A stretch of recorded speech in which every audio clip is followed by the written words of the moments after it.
네, 안녕하십니까. 개혁책방입니다. 오늘은 웨스트민스터 신앙고백 해설 52주 스터디를 가지고 찾아뵙게 되었습니다. 개혁책방 좋아요와 구독 부탁드리고요. 오늘은 웨스트민스터 신앙고백서 1장 그 가운데서도 1절부터 4절까지의 내용만 가지고 함께 읽도록 하겠습니다. 웨스트민스터 신앙고백서 제1장은 성경에 관한 믿음의 고백이고요. 그 웨스트민스터 신앙고백서는 우리 장로교회가 표준으로 받아들이는 표준 문서입니다. 그래서 장로교회 목회자 그리고 장로교회 직분자, 장로교회 성도라고 한다면 마땅히 우리는 이러한 믿음의 내용을 믿습니다 라고 하는 이 고백으로 웨스트민스터 신앙고백서를 우리의 믿음의 표준으로 받아들인다라는 것을 기억하고요. 이제 그 내용에 대해서 함께 살펴보도록 할 텐데요. 1장 1절입니다. 제가 읽도록 하겠습니다. 자연의 빛과 창조와 섭리의 사역이라고 시작을 하고 있는데요. 이 자연은 인간의 본성의 빛을 말하는 것이고요. 창조와 섭리의 사역은 하나님께서 온 우주를 창조하시고 또 다스리신다 라는 것을 의미합니다. 그래서 다시 한 번 더 읽겠습니다. 자연, 즉 본성의 빛과 창조와 섭리의 사역이 하나님의 선하심과 지혜와 능력을 확실하게 나타내어 아무도 핑계할 수 없다. 그러나 그러한 것들은 구원에 필요한 하나님과 그분의 뜻을 아는 지식을 충분하게 보여주지 못한다. 그래서 주께서는 여러 시대에 그리고 여러 가지 방식으로 자신을 계시하시고 자신의 교회에 자신의 뜻을 선포하시기를 기뻐하셨으며 그 후에는 진리를 더 잘 보존하고 전파하기 위해서 육신의 부패와 사탄과 세상의 악에 대비해 교회를 더욱 견고하게 하며 위로하기 위해서 바로 그 진리를 온전히 기록해 두는 것을 기뻐하셨다. 이는 성경이 가장 필요하게 된 이유다. 하나님이 자기 백성에게 자신의 뜻을 직접 계시해 주시던 과거의 방식들은 지금 중단되었다. 이제 해설입니다. 하나님이 모든 만물을 창조하신 것 그리고 그것을 운영하시는 그 섭리 그것은요 하나님의 존재, 능력, 지혜의 증거입니다. 뿐만 아니라 우리 아까도 말했던 것처럼 본성의 빛, 본성의 빛이라고 하는 것은 인간의 양심을 뜻하는 것이거든요. 그러니까 인간의 양심 그리고 하나님께서 창조하시고 다스리시는 이러한 것들은요 하나님의 존재와 능력과 지혜의 증거다라는 거죠. 특히 우주의 아름다움 그리고 질서 또한 그러한 복잡성은요 우주를 설계하시고 유지하시는 신성하신 창조주를 가리킵니다. 광활한 우주를 포함하는 이 자연세계는 하나님의 목적이 있는 디자인의 반영으로 보아야 합니다. 온 우주의 이 창조는 그냥 아무 목적 없이 만들어진 것이 아니고 하나님의 분명하신 목적, 그 디자인의 반영으로 보아야 된다라는 거죠.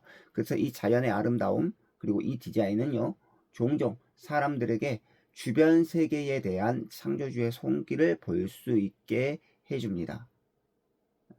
뿐만 아니라 하나님은 이 모든 우주를 만드실 뿐만 아니라 그 만드신 것을 지속적으로 돌보시고 인도하십니다. 그래서 이것을 창조와 섭리의 사역이라고 하는 거죠. 특별히 하나님의 섭리는 세상과 그 안에 있는 모든 것을 유지하는 방식과 고난과 불확실성 속에서도 하나님의 지혜에 따라 사건들이 전개되는 방식에서 나타나죠.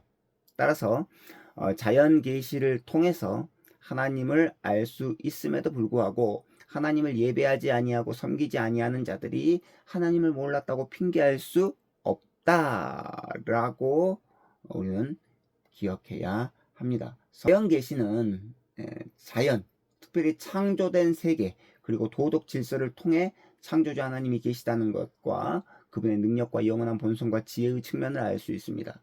인간 본성, 인간의 그 도덕적 본성 그리고 창조와 그 창조를 다스리시는 그 섭리를 통해서 하나님의 지혜의 측면을 충분하게 알 수 있습니다. 그럼에도 불구하고 이 자연 계시는 구원에 필요한 구체적인 지식을 우리에게 제공해 주지 않기 때문에 구원에 필요한 구체적인 지식을 위해서 우리는 반드시 성경, 특별한 계시인 성경으로 우리의 시선을 옮겨야 합니다.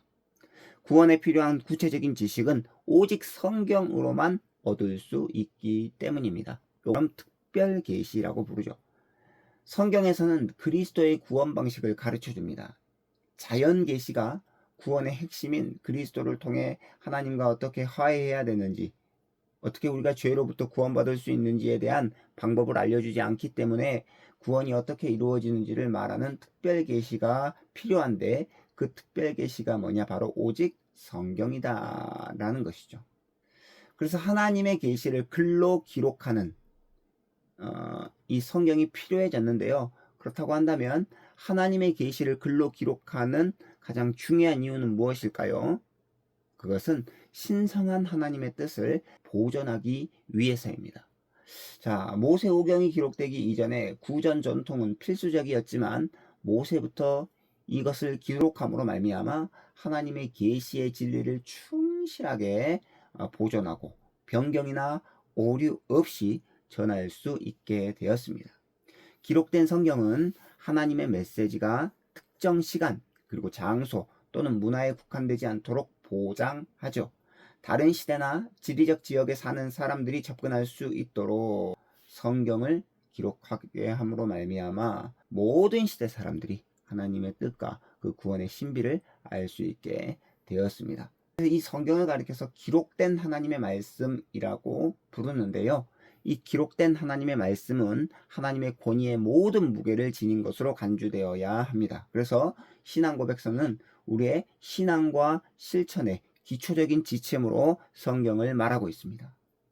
예수님은 기록된 성경을 언급하셨는데 그것은 신앙에 대한 가장 권위 있고 신뢰할 수 있는 기초, 그게 바로 성경이고 이 성경이 바로 개인과 교회의 삶을 인도한다라는 것을 우리가 반드시 기억할 필요가 있습니다. 계속해서 살펴봤지만은 자연계시, 그러나 그 자연계시로서 우리는 구원을 온전히 알 수 없기 때문에 자연계시의 불충분성, 그렇기 때문에 반드시 이제 하나님께서 주신 특별한 계시가 필요하다. 그 특별한 계시가 뭐냐? 바로 기록된 하나님의 말씀인 성경이다 라는 것을 기억할 필요가 있습니다. 1장 2절로 넘어가서 그러면 성경을 가리켜서 기록된 하나님의 말씀이라고 하는데 그 기록된 하나님의 말씀은 어떤 게 있냐라고 하면서 이렇게 고백합니다. 성경, 즉 기록된 하나님의 말씀에는 지금 구약과 신약에 있는 다음의 책들이 포함된다라고 하면서 구약 창세기부터 말라기 39권, 신약 마태복음부터 요한계시록까지 27권, 그래서 66권을 기록된 하나님의 말씀으로 포함합니다. 이렇게 굳이 성경을 일일이 언급한 이유는 바로 배경을 이 정경으로 받아들였던 로마 카톨릭의 그런 잘못된 것들을 폭로하고 기록된 하나님의 말씀은 신구약 성경 66권밖에 없다라는 것을 드러내기 위해서 그래요. 그러면 이 모든 책들은 아까도 말씀드렸던 것처럼 우리의 믿음과 삶의 규칙이 되도록 하나님의 영감으로 주어졌다라고 분명히 고백합니다. 자, 이 기록된 하나님의 말씀을 뭐라고 부르냐면 성경이라고 부르는데요. 성경이라고도 부르기도 하고 기록된 하나님의 말씀이라고 부르기도 하지만 근데 중요한 것은 성경은 구약과 신약으로 구성되어 있는데 이 칭호가 원래 유래한 용어는 뭐냐? 언약입니다. 언약. 성경은 하나님이 인간과 언약적 관계를 맺기를 기뻐하셔서 언약적 계약을 담고 있기 때문에 이렇게 언약이라고 불립니다. 구약, 오래된 언약, 신약, 새로운 언약. 구약과 신약이라는 용어는 다른 언약을 가리키는 것이 아니라 같은 언약의 다른 경륜 가리키는 것이다 라는 거죠. 자, 1장 3절입니다. 자, 일반적으로 외경이라 불리는 책들은 신적 영감으로 된 것이 아니며 성경의 정경의 일부가 아니며 따라서 하나님의 교회 안에서 아무 권위가 없고 다른 사람의 저작물보다 다르게 승인된 것도 아니며 사용할 수 있는 것도 아니다. 이것은 뭐냐면 이제 로마 가톨릭 교회가 신약 성경 27권에 대해서는 동일하지만 구약 성경에서 우리가 39권으로 이렇게 딱 정경으로 이렇게 우린 정했는데 7권을 더해가지고 46권이 이렇게 성경이다 라고 말하면서 그 나머지 7권은 제2정경이라고 그들은 불러요. 그런데 그러한 것들이 외경이다라는 거죠. 정경 안에 포함되지 못하는 이 외경이기 때문에 하나님의 영감으로 된 것도 아니고 하나님의 교회 안에서 아무 권위가 없다. 그리고 사람의 다른 어떤 저작물보다 특별하게 승인된 게 아니기 때문에 정경으로 사용될 수 없다 라고 분명하게 신앙고백서는 고백합니다. 자, 그래서 해설을 보겠습니다. 외경은 무지와 미신의 지배 아래 있던 암흑시대에 교황주의자들에 의해 도입되었습니다. 이 교황주의자들, 로마 가톨릭 교회를 말하는 것이죠. 이 교황주의자들로 말미암아 도입이 되었는데 외경은 유대인들에 의해서도 인정받지 못했습니다. 우리 주님 그리스도와 사도들에 의해 인용되지도 않았고 심지어 요세푸스나 초기 기독교 작가들의 영감받은 책 목록에 포함되지도 않았습니다. 외경의 가장 큰 문제점은 서로 충돌되는 내용을 담고 있다는 것이죠. 통일성을 이루지 못한다라는 것입니다. 그래서 외경은 정경이 아니다. 그래서 외경이죠. 외경. 바깥에 있는 거라는 거죠. 신앙고백서 1장 4절입니다. 우리가 반드시 믿어야 하며 순종하기 위한 성경의 권위는 어떤 사람이나 교회의 증인에 달린 것이 아니라 성경의 저자이시며 진리 자체이신 하나님께 전적으로 의존한다. 따라서 성경의 권위는 받아들여져야 하는데 이는 하나님의 말씀이기 때문이다. 1장은 성경의 권위에 대한 내용을 담고 있습니다. 성경의 권위에 대한 주요 근거는요, 성경이 사람의 글이 아니고 하나님의 영감을 받아 기록되었다라는 거죠. 성경은 성령의 인도를 받은 인간 저자에 의해 기록되었다라고 가르칩니다. 즉 인간이 본문을 쓰는 도구 역할을 했지만 그 내용의 궁극적인 출처는 바로 하나님 자신이다 라는 거죠. 그래서 성경은 무오합니다. 이 무오하다라는 것은 뭐냐면 목적에 실패할 수 없고 특히 신앙과 삶의 실천에 있어서 가르치는 내용에 있어서 오류가 전혀 없다라는 거죠. 무오합니다. 그리고 성경을 통해서 하나님은 자신의 성격 그리고 목적, 구원, 계획을 전달하시는데 이는 하나님이 누구이시고 인간이 하나님과 어떻게 관계를 맺고 살 수 있는지에 대해서 이해하는 데 매우 필수적이다라는 거죠. 성경이 권위가 있는 것은 예수님이 자주 구약 성경을 인용하셨고 그 권위를 확언하셨다라는 데에서 알 수 있습니다. 특별히 복음서, 신약의 서신서들을 포함한 신약 성경 기록은요. 사도들과 그들의 동료들이 썼는데 그들은 그리스도를 대신하여 가르치도록 하나님으로부터 사명을 받고 영감을 받았다라는 것이죠. 그래서 이 성경의 영감성은 결코 부인될 수 없는 우리 기독교의 핵심이라고 할 수 있습니다.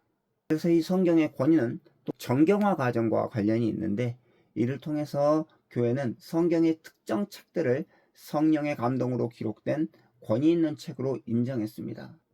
신구약 성경이 교회의 공회에서 식별됨으로 말미암아 정경으로 인정을 받았는데 그 모든 과정도 다 성령의 주도와 인도하심 아래 있었다라는 것을 기억할 필요가 있고 성경의 권위는 또한 다양한 책과 저자를 통해서 전달되는 일관되고 통일된 메시지에 달려 있습니다. 수세기 동안 많은 저자가 썼음에도 불구하고 1600년 동안 무려 40명 이상의 저자들이 썼음에도 불구하고 성경은 예수 그리스도를 통한 하나님의 구원 계획을 중심으로 기록되었다라는 거죠. 이러한 일관성은 그리고 이러한 통일성은 성경이 단일하고 신성한 저자로부터 영감을 받았다라고 하는 확실한 증거입니다. 성경의 권위는 여러 가지가 있지만 성령의 내적 증거를 통해서 확인할 수 있는데 성경을 읽고 연구할 때 그 성경을 읽고 연구하는 그 사람 안에서 성령께서 조명해 주심으로 말미암아 진리를 더욱더 확실하게 알 수 있도록 도우신다라는 것이죠. 성령은 그래서 믿는 사람들의 마음속에서 성경의 진리를 확인시켜 성경을 살아있고 강력한 말씀으로 만드십니다.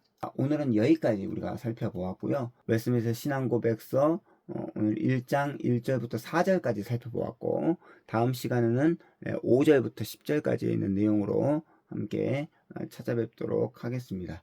웨스트민스터 신앙고백 해설 이제 시작했는데 끝까지 우리가 함께 잘 믿음의 항해를 나갔으면 좋겠습니다. 좋아요와 구독은 저에게 큰 힘이 됩니다. 감사합니다. 안녕히 계십시오.